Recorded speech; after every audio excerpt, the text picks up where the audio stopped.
আসসালামু আলাইকুম ওয়া রাহমাতুল্লাহি ওয়া বারাকাতুহু। হামিদান ওয়া নুসাল্লি আলা রাসূলিহিল কারীম, আম্মা বা'দ। গত ১ থেকে ৯ নম্বর পর্ব পর্যন্ত আমাদের আলোচনা হয়েছে ইমানের ৭৭টি শাখার দুটি গুরুত্বপূর্ণ অধ্যায়। একটি হচ্ছে যে হৃদয়ের সাথে যে ২৪টি শাখা রয়েছে সেই শাখাগুলো নিয়ে আমরা আলোচনা করেছি। আর দ্বিতীয় হচ্ছে জিহ্বার সাথে যে ৭টি শাখা রয়েছে সেই শাখাগুলো নিয়ে আমরা আলোচনা করেছি। আজকে ইনশাআল্লাহ তৃতীয় যে অংশটি মানে সর্বশেষ যে অংশটি দেহের সাথে ৪৬টি শাখা, ইনশাআল্লাহ আমরা এই তৃতীয় বিভাগ যেটা মানে তৃতীয় অংশ যেটা দেহের সাথে ৪৬টি শাখা নিয়ে আমরা আলোচনা করব।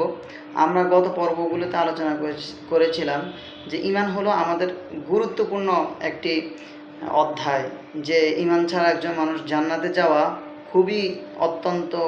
খুবই টাফ। ঈমান ছাড়া কেউ জান্নাতে যাওয়া তাদের জন্য সম্ভব না। তো এই আমাদের সকল আমলের এখন সব জিনিসেরই আমাদের কি হয়, চর্চা হয় বা আলোচনা হয়, কিন্তু ঈমানি আমাদের কোনো আলোচনা হয় না। তাই আসুন আমরা সকলেই ঈমানি আলোচনা করি, বেশি বেশি পরিবারের মাঝে ঈমানি আলোচনা করি, এবং আমরা একে অপরের সাথে বেশি বেশি যখন ঈমানি আলোচনা করব তখন আমাদের আমলের আগ্রহ বাড়বে এবং ঈমান মজবুত হবে ইনশাআল্লাহ।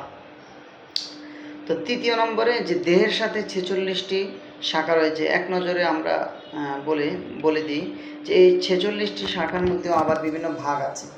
১ নম্বর ভাগ হচ্ছে যে আপনি ব্যক্তিগত ইবাদত, ব্যক্তিগত ইবাদত।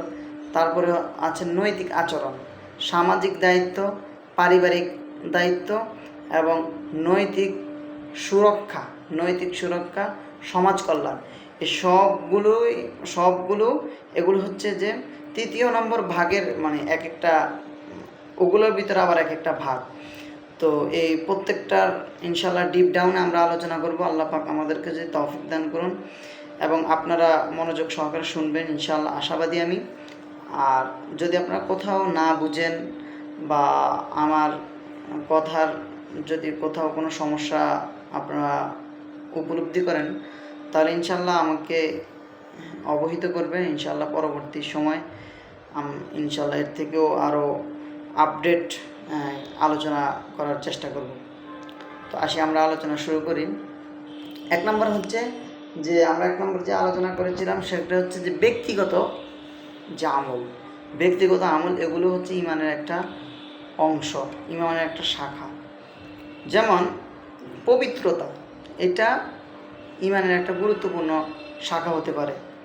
কারণ হচ্ছে যে আপনি যদি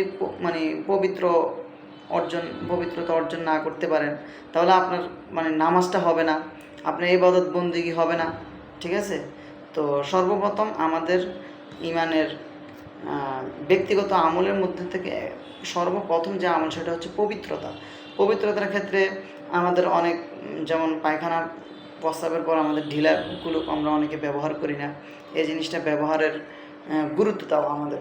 এবং গোসলের ক্ষেত্রে আমাদের বোঝা উচিত যে কীভাবে আমাদের গোসলটা পরিপূর্ণ হবে, কীভাবে গোসল করলে আমরা পবিত্রতা অর্জন করতে পারবো, কীভাবে গোসল করলে আমাদের পবিত্রতা হবে না, কোন পানি দ্বারা অজু করা নিষেধ, কোন পানি দ্বারা অজু করা যাবে না, ইত্যাদি বিষয় একদম পরিপূর্ণ জ্ঞান আমাদের অর্জন করা এবং সেই অনুযায়ী নিজেকে পবিত্র রাখা, এটা হচ্ছে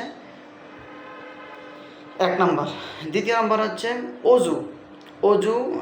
অজু কীভাবে করতে হয়, গোসল ওইটা আমাদের একদম পরিপূর্ণ জ্ঞান অর্জন করা। কিছু পানি আছে যেগুলো দ্বারা অজু হয় না, আবার কিছু পানি আছে যেগুলো দ্বারা অজু মাকরুহ হয়, ঠিক আছে? পানি কত প্রকার আমরা জানি যে পানি 5 প্রকার: ঝর্ণার পানি, বরফ গলা পানি, বৃষ্টির পানি, তারপরে বিভিন্ন এভাবে 5-6 রকমের পানি আছে। তো এই বিষয়গুলোর জ্ঞান আমাদের অর্জন করা দরকার। এরপরে কোন পানি দ্বারা অজু করা যাবে, কোন পানি দ্বারা অজু করা যাবে না, ইত্যাদি বিষয় আমাদের জ্ঞান অর্জন করা এবং সুন্নাহ তরিকায় অজু করার চেষ্টা করা। এর পরবর্তীতে যেটা আছে সেটা হচ্ছে নামাজ আদায় করা। আমরা ইতিপূর্বে নামাজের ব্যাপারে অনেক আলোচনা করেছি, নামাজের আলোচনা ইনশাআল্লাহ ডিপ ডাউন আলোচনা। তারপরে আছে যে জাকাত দেওয়া। 4 নম্বরে হচ্ছে জাকাত দেওয়া। যারা ধনী আছে তাদের জাকাত দেওয়া, রোজা রাখা, এগুলো আপনার ব্যক্তিগত আমলের মধ্যে বা ব্যক্তিগত আমলের অন্তর্ভুক্ত। হজ, যখন আপনার উপর হজ ফরজ হবে তখন হজ পালন করা, উমরা পালন করা। তারপর ইতিকাফ করা, ইতিকাফ করা বছরে আপনার একবার রমজানের শেষ দশকে আল্লাহ রাসূল সাল্লাল্লাহু আলাইহি ওয়াসাল্লাম বলেছেন যে ইতিকাফ করা। ইতিকাফ হচ্ছে ফরজে কিফায়া, অর্থাৎ কিছু সংখ্যক লোক আদায় এটা আদায় করলে সকলের উপর এটা আদায় হয়ে যাবে। তার নাম এর পরবর্তীতে হচ্ছে যে শবে কদরের রাত জাগা, শবে কদরের রাতে ইবাদত বন্দেগী করা। আল্লাহ পাক রব্বুল আলামিন বিশেষ বিশেষ কিছু দিন রেখেছেন যেগুলোতে বান্দা ইবাদত করার মাধ্যমে আল্লাহ তাআলার নৈকট্য অর্জন করতে পারে। যেমন সাপ্তাহিক আপনি ধরতে পারেন যে বৃহস্পতিবার দিন দিবাগত রাত, অনেকে বলেন যে সোমবার দিবাগত রাত, এগুলো ইবাদত ফজিলতপূর্ণ আছে।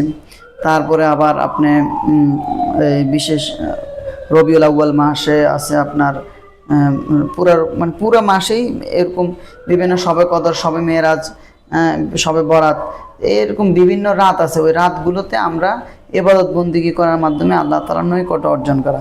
এটা হচ্ছে যে এই যে আলোচনাগুলো করেছি এগুলো হচ্ছে ব্যক্তিগত আমল। এছাড়াও আরও অনেক আমল আছে, সব আমলেই আমরা আমাদের নিজের জীবনের মধ্যে ফিট করা আমাদের জন্য অত্যন্ত জরুরি। এর পরবর্তীতে ইনশাআল্লাহ পরবর্তী 11 নম্বর পর্বে আমরা সামাজিক দায়িত্ববোধ নিয়ে আলোচনা করব।